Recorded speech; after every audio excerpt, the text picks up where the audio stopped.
Welcome back, fishing friends, to the worldwide headquarters of the Pinhook Fishing Club.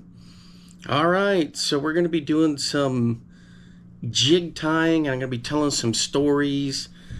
And I kind of updated the lure wall back there. I'll let you take a look. My sister gave me that cool sign back there that lights up for the Pinhook Fishing Club. Sorry, things are a bit of a mess back there. But before we get started, I'm going to tell you about a couple of things. So I've got some stuff going on here.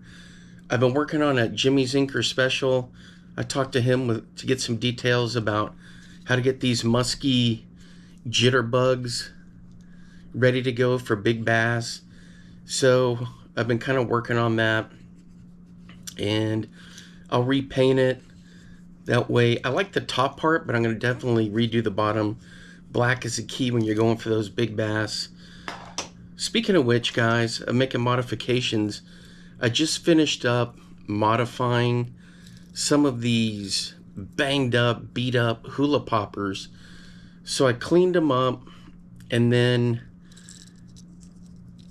I took the standard hook system they have in there, the little frame.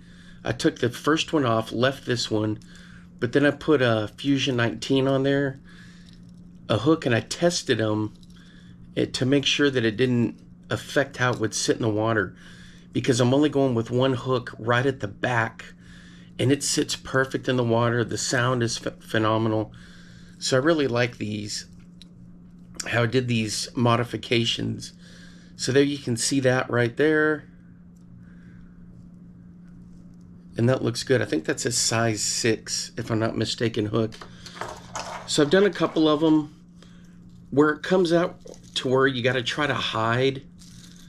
Of course, the hooks get stuck here.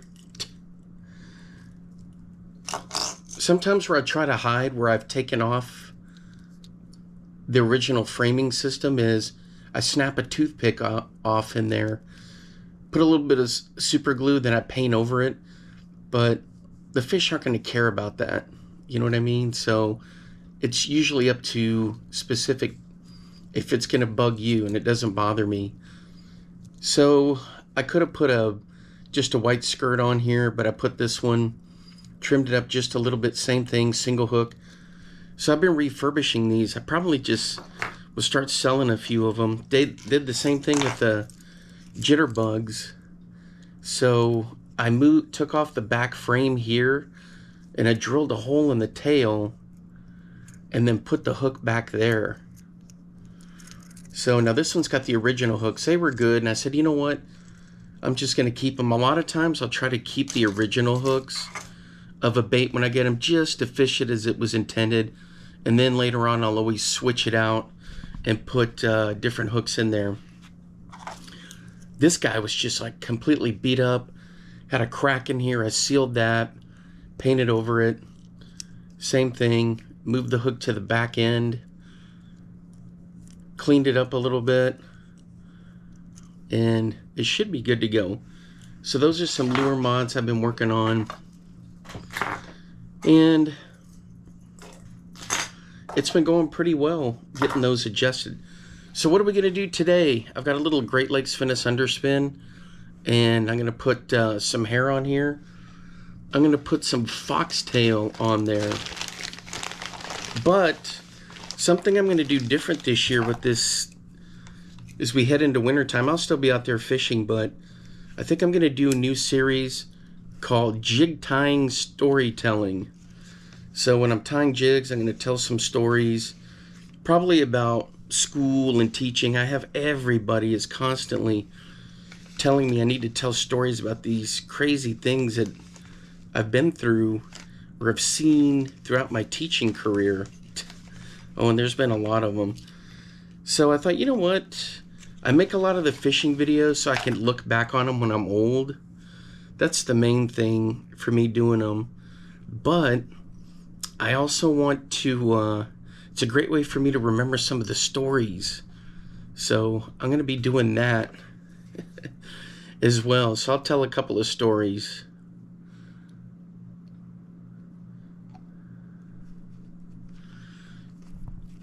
be doing a couple of things here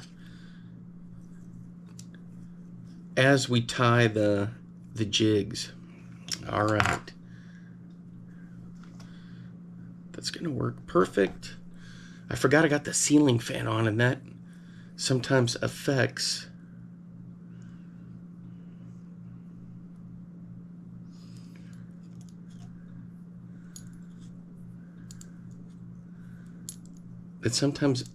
the hair starts blowing around. But we'll get through it. All right, a couple other things. Let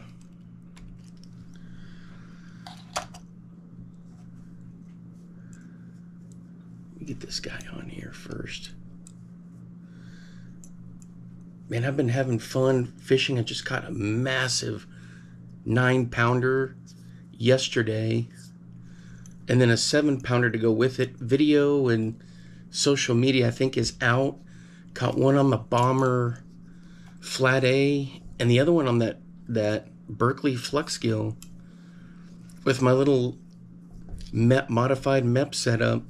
I've had a lot of people asking about how I do that, so I kind of went through.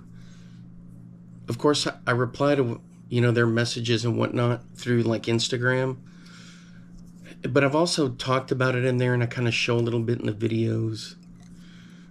Hey, this is gonna turn out nice. Okay, guys, just a reminder from last year and the year before. In no way, shape, or form am I a professional jig tire. I mean, nowhere. I just do it to have fun, and if it works, it works.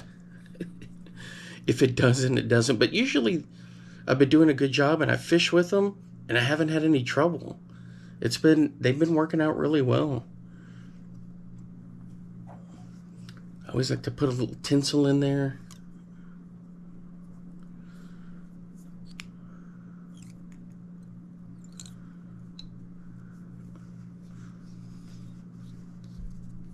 I think we overthink a lot of how things look with the lures. You just got to fish them, and the fish really, I mean, they're looking for natural colors and things like that, but a lot of times they're looking for just movement.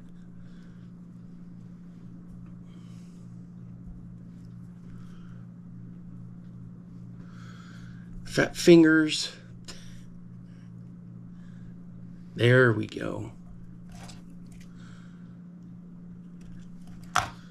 We got this one done. So if you're looking for like a cool little hair jig underspin combo, Great Lakes Finesse, the sneaky underspin.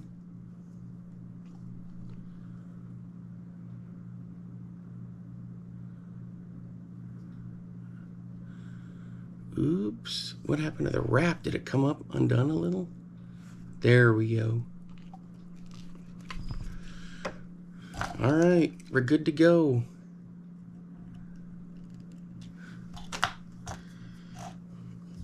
We got one. That's it. That's all you need. This thing gets hammered by crappie and by bass. And I'll set it over here so it dries, the glue. All right, let's get to the next one. Okay, so here's the next one. This one's a little smaller. So I'm going to pinch down the hook keeper. There we go. And we'll get started. Okay, guys, a couple of things. Yeah, I'm getting over a bit of a cold, so my voice is kind of raspy.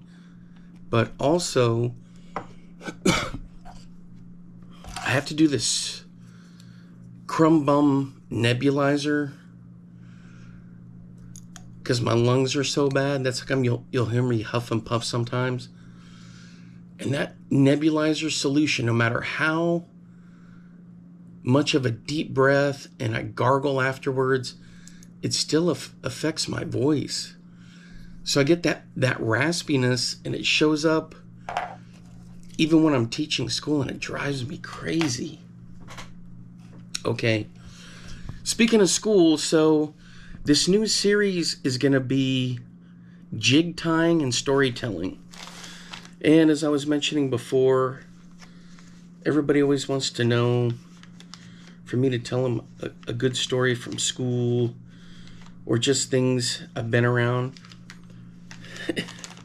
So the first one I'm going to tell you is this is when I was a young teacher, like let me see here, 4 years into teaching. This is back in the day when I was teaching in Amarillo.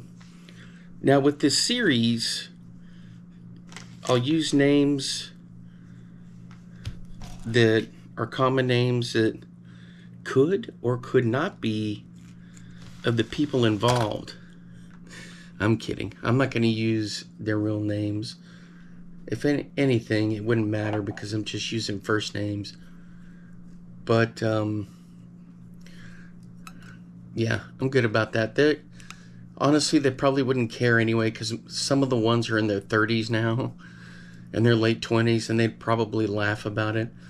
But this first story has to do with, we were having a school dance, 7th and 8th graders, and the dance started at 6:30, I think, 6 o'clock, and would go to 8 o'clock. Typical junior high dance. Music, the whole 9 yards. It was dark in there. Smoke machine. School appropriate music, the time. And the DJ that would do a lot of these, I taught his daughter, and they always put on a great show. And I'm not sure if they still do it or not. He was in kind of like the radio business there in Amarillo, and and his team did a phenomenal job. Although one time I was helping them get stuff out of their van, and one of these giant speakers that they use, it slipped out of my hands and it fell, and I thought I broke the thing, and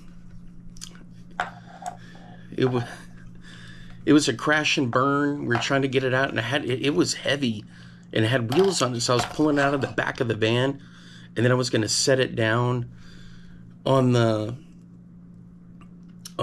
concrete there and start wheeling it in. I didn't realize it was going to be that heavy, so when I pulled it out, it like dropped down, but everything turned out that it was okay. But what happened was, this wasn't at that dance. So this was, I'm pretty sure, like my 4th year, maybe 5th year teaching 7th and 8th grade school, and the dance is going, and as teachers, they want us there to kind of watch and see what's going on, evaluate, keep an eye on the kids. Well, about an hour into the dance, this young lady came up with her friend, and she was crying, and her friend is like, "Oh my gosh, something terrible happened, and we don't know what we're going to do." And what it was is the girl that was crying, her name was Amy, and her friend said, look, Mr. K, take a look at this. And Amy turned around, and in the back of her hair was a huge wad of gum, like Hubba Bubba, Bubblicious, 2 packs of it, or 2 pieces of it, that big brick bubble gum from back in the day, and it was stuck in her hair. And I was like, well, what happened? And her friend had to explain what was going on because Amy was in tears. And what it was is they were at the dance, and she walked up to her boyfriend, and she said, hey, we're going to break up. This isn't working.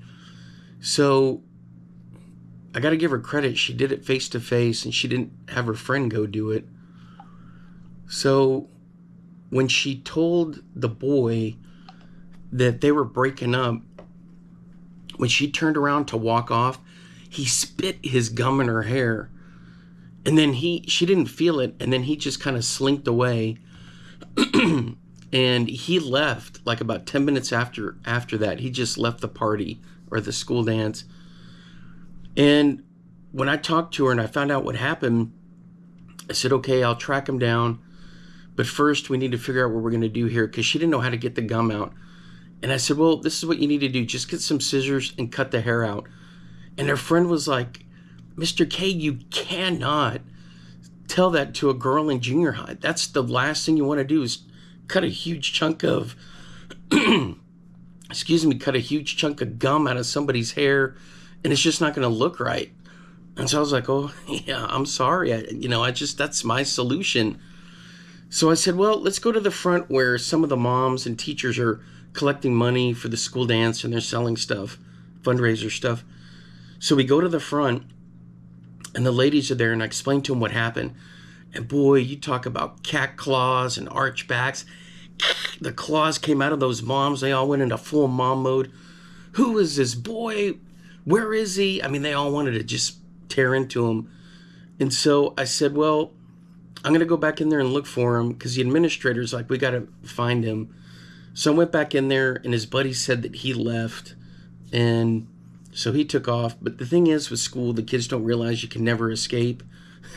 He was going to get in trouble on Monday, and he did. But anyway, so the mom sat the girl down there, and they used ice and just picked and picked and picked at that gum until they finally got most of it out. And they said, when you get home, your mom's going to know what to do to get the rest of it out.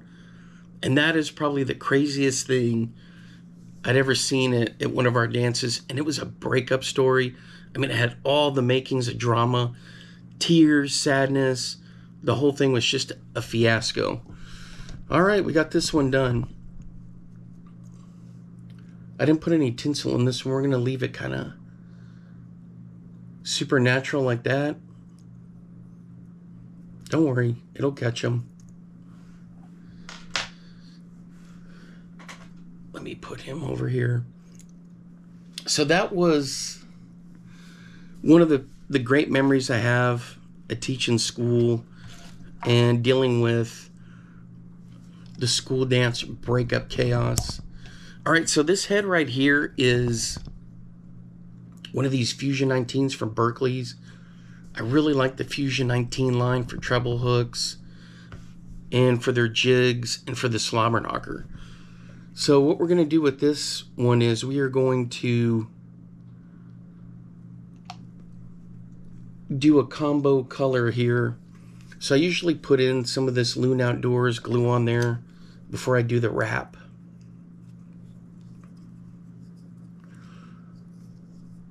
So what do you guys think of that chaotic story? Man, if you've had any kind of crazy story like that you've had to deal with, just share below.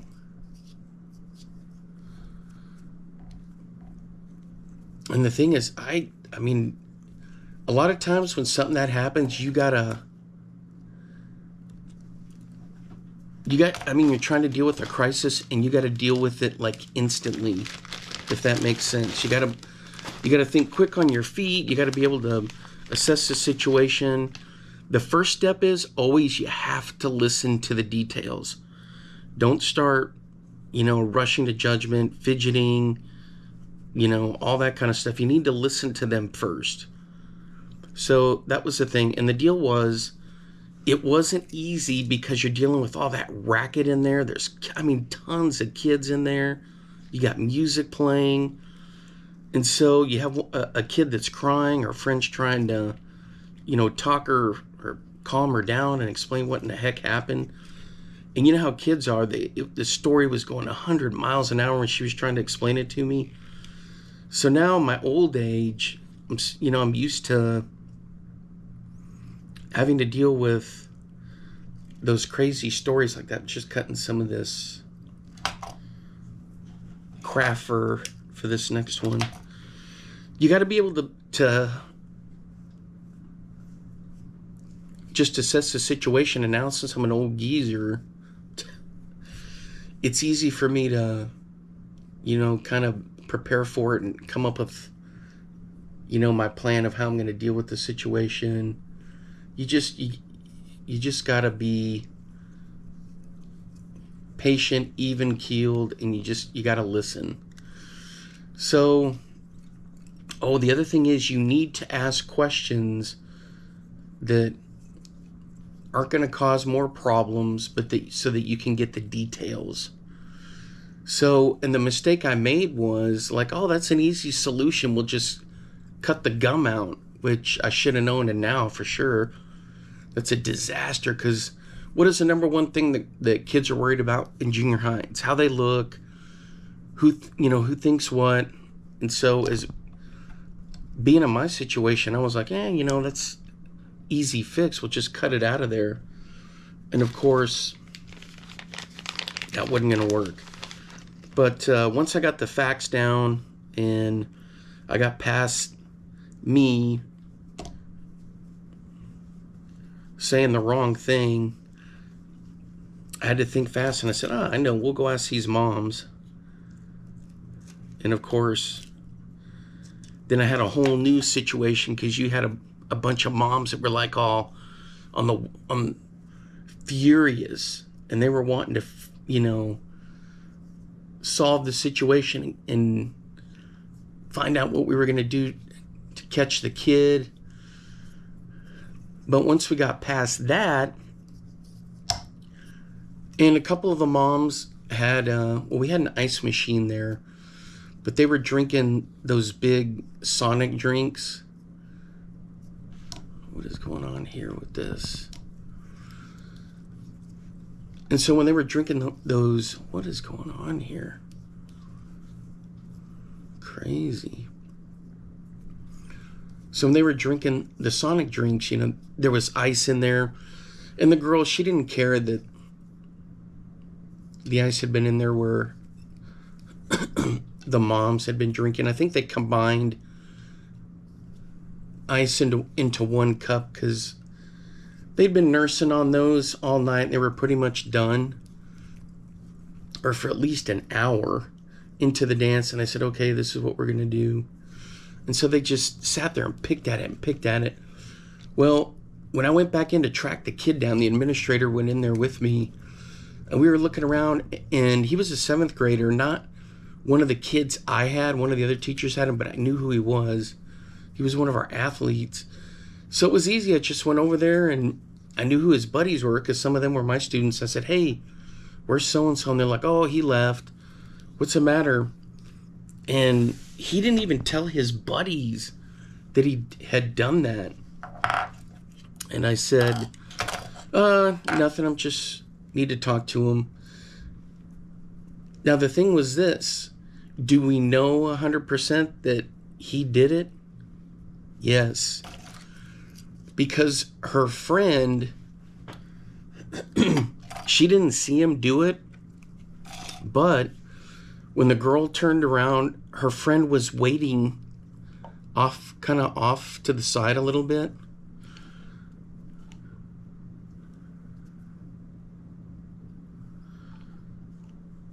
You know how kids are, man, I gotta get the scoop. What happened? So her friend was waiting over there, and she's like, Amy, what happened? Well, when she turned around to walk back to her friend, the friend saw the boy lunge forward, and she didn't know what it was. She thought like maybe he like flipped her off or something. But that's when he spit. He went, just that huge wad of gum right into the back of her hair. Guys, I mean, it was like super high drama. Now, when I went home thinking about it, I was laughing about it. And I know that's terrible, but I thought it was funny. I felt bad for her, but man, I thought it was funny. We're going to do flash in this one. No, I was going to tie a little bit more. I think we're good. Okay, now, whenever you do these, it's going to be puffed up like this. You just got to know when it gets into the water, it's going to look different. And it's going to fluff up like that.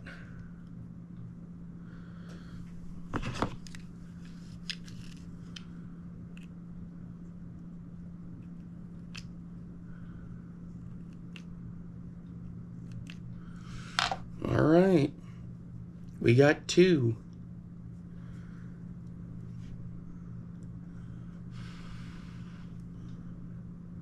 Yeah, these heads I think are gonna work perfectly. These are 1/4 ounce. Let me set that there so it can dry. Let's get to the next one. There we go. You know what's great about these Fusion 19 jig heads is you can get them on sale or find them pretty cheap all the time. The other ones I use that you've seen me tie are these Northland tackle ones, the Smeltonators from Gussie. Those are pretty cool too.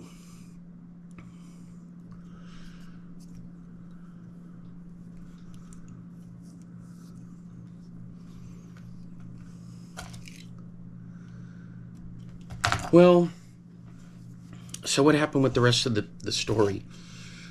Well, the young lady, when her mom came to pick her up, her friend was going home with her, of course. They had to talk about all the drama. Come on.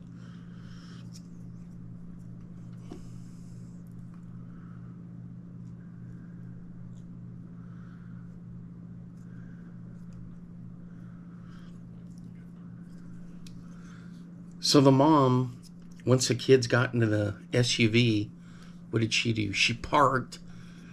I gotta go in and get the story. So they went back into the school. And at that point, we were closing up. We have to go around. We move things around. When you have a dance like that, it's a huge ordeal. So we try to sweep the floors. We want to help out the custodians. We get the chairs out of there, fold the tables up, help the DJ get the stuff out of there, and then making sure the kids get home. That's a big deal. And we wait around for parents to get there. Well, so, and then the people that are doing the fundraiser or whatever, taking money for the dance, they do the last count. They got to have people there to witness all that. So the mom had time to come in and get the scoop. So she got the scoop from the moms that helped. She wanted to thank the moms for helping her kid get most of the gum out. And it was kind of interesting because then now that mom made new friends, you know. So it's just one of the byproducts of a fiasco, I guess. So the mom made some new friends and all of that. And then the mom came and found me and asked me what happened. And I told her, I said, well, you know, the kid left. I couldn't say who the kid was. You can't ever really, you know, give that info. But the mom, she already knew because her daughter had been going out with him. So she was going to call that kid's mom. Ooh, can you imagine that phone call? That's the thing, is that kids don't think about some of the ramifications, man. So the mom was going to call that kid's mom, because really in 7th grade, how they date is like this. They meet somewhere, like at the movies, at a restaurant, and the parents take them there, and they drop them off. And it's usually a group of friends, but sometimes it'll be one-on-one. But the parents are in communication, you know. And so it's like the most primitive form of dating that you can have. So she knew that kid's mom. And so I found this out later because obviously when we get back to school Monday, you know, the drama's in the air, and I'm worried about getting my stuff ready for the week, getting stuff, you know, my school stuff going. I had that girl in, I think, 2nd period. So she came in there and she didn't say very much. But by then, you know, the officer had called that kid down and he was in big trouble. Well, come to find out that, man, his mom and dad made him write like an apology letter to the girl and her family, which I thought was pretty cool. Now, you know, obviously he didn't like doing that, but he apologized, and I had to explain to him, hey, I know you're upset because she broke up with you, but this is like lifelong lesson stuff. You can't freak out, and you can be sad about it, but you don't want to retaliate and do all kinds of, you got to handle it better, in other words. So that was it, and they moved on. But the one thing is, you don't want the drama constantly in the classroom. And I can't stand drama. And so the kids know that. I just spilled the glue.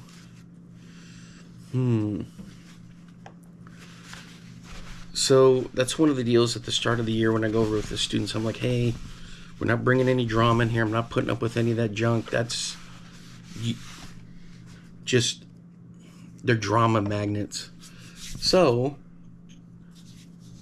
I just let them, and I didn't have any trouble with it. There's been times where I've had drama in the classroom. I'll save one of those stories for the next time. And I've had some other crazy stuff happen with the dances. So some of these stories that I'll tell you are going to be happy, some are going to be crazy, some are going to be sad, but it's just a way to get the stories out there. One, so I can look back and listen to them and remember them. And two, just so I can get them out there, because people want to hear them and know what's going on, the chaos that I've had to kind of go through. And guys, I'm telling you, there's lots of them. Having to escort people out of the gym during sporting events. Watch a coach in a basketball game put out 4 players instead of 5 to get a point across. Tornadoes at track meets. All kinds of good stuff. Anyway, so I'll be sharing some of those stories. All right, we got this one. Check this out. Look how good that looks. The flash is in there. Now look, I'm just an amateur fly tyer, but I had fun doing this. I like this style of head right here. I always do a quarter with hair jigs. Some people do 3/8 and heavier, but a quarter always works for me. And I've got some videos where this summer I was just whacking pike left and right on hair jigs, and smallmouth love them. Largemouth do too. I catch them on that, and I've actually caught some crappie on these. Anyway, guys, thanks for hanging out with me as I made this quick video on tying some jigs and telling some stories. So on the next one, we'll talk about breakup situation in my classroom that caused all kinds of chaos. And once again, I just had to deal with it as it was unfolding, and I had to, just kind of roll with it. All right, guys, until next time, I'll see you then. Hey, thanks for checking out the other videos and for subscribing. I really appreciate it. And until next time, I'll see you then. Bye-bye. Now get out there and get your lures wet.